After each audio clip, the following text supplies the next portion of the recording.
Hello, Star by Stephanie L.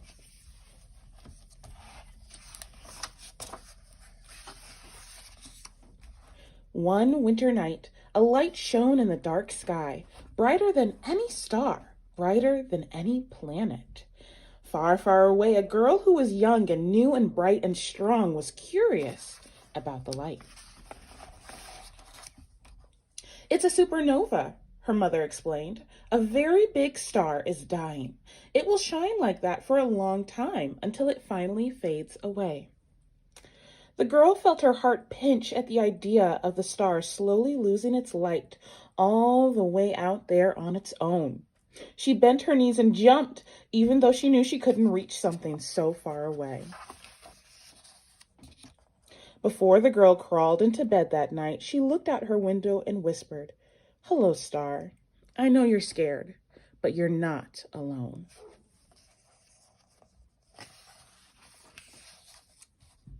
At school, the girl usually let others do the talking, but now she had questions of her own. Her teacher pointed to a chart of the solar system and told her that our galaxy, the Milky Way, is thick with stars, and that the closest one to Earth is the sun.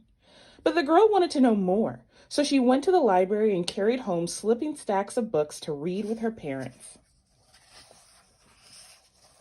Night after night, the girl brushed her teeth and put on her pajamas and stood at her window to say, "Hello, star. Don't worry. I know you're out there."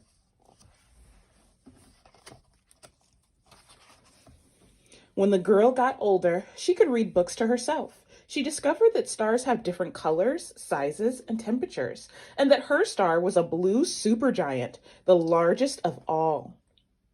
She also read that blue supergiants don't usually flare brightly enough to be seen from Earth.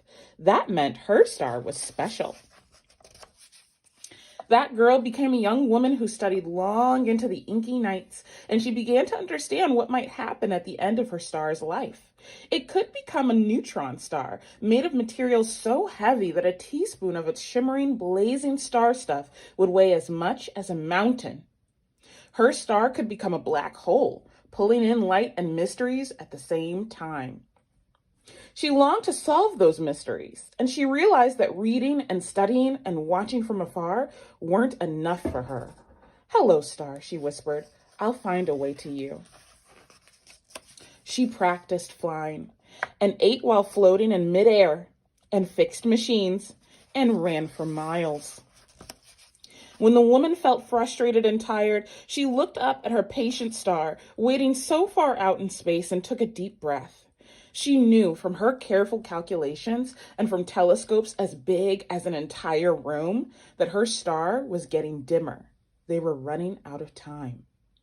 So one night, after working harder than ever, she said, "Hello, star, I'm coming." Now, other people listened to the woman because she knew a great deal about stars and planets and moons and space. She told them about the icy rings of Saturn and about Pluto's frozen heart. She told them about the wild, spinning, red-eyed storm on Jupiter that has lasted hundreds of years. Every moment brought her closer to the long trip she would take, and the woman felt a spark of excitement and hope in her heart. At last, she stepped aboard a ship. She zoomed past pale blue skies, zipped past plumped white pillows of clouds, and flew far beyond Earth's atmosphere. She traveled along an endless velvet night that stretched itself in all directions, and she didn't stop until she was hundreds of thousands of miles away from home. On her first day in space, the woman took a walk by the light of the Earth. In the cold, dark silence surrounded by 400 billion stars, she bent her knees and jumped. On the moon, she could reach higher than ever. And the woman, who was still the hopeful girl who had watched and studied and loved a distant tangle of light and fire for all these years, stretched out her hand to her patient friend. "Hello, star. I'm here."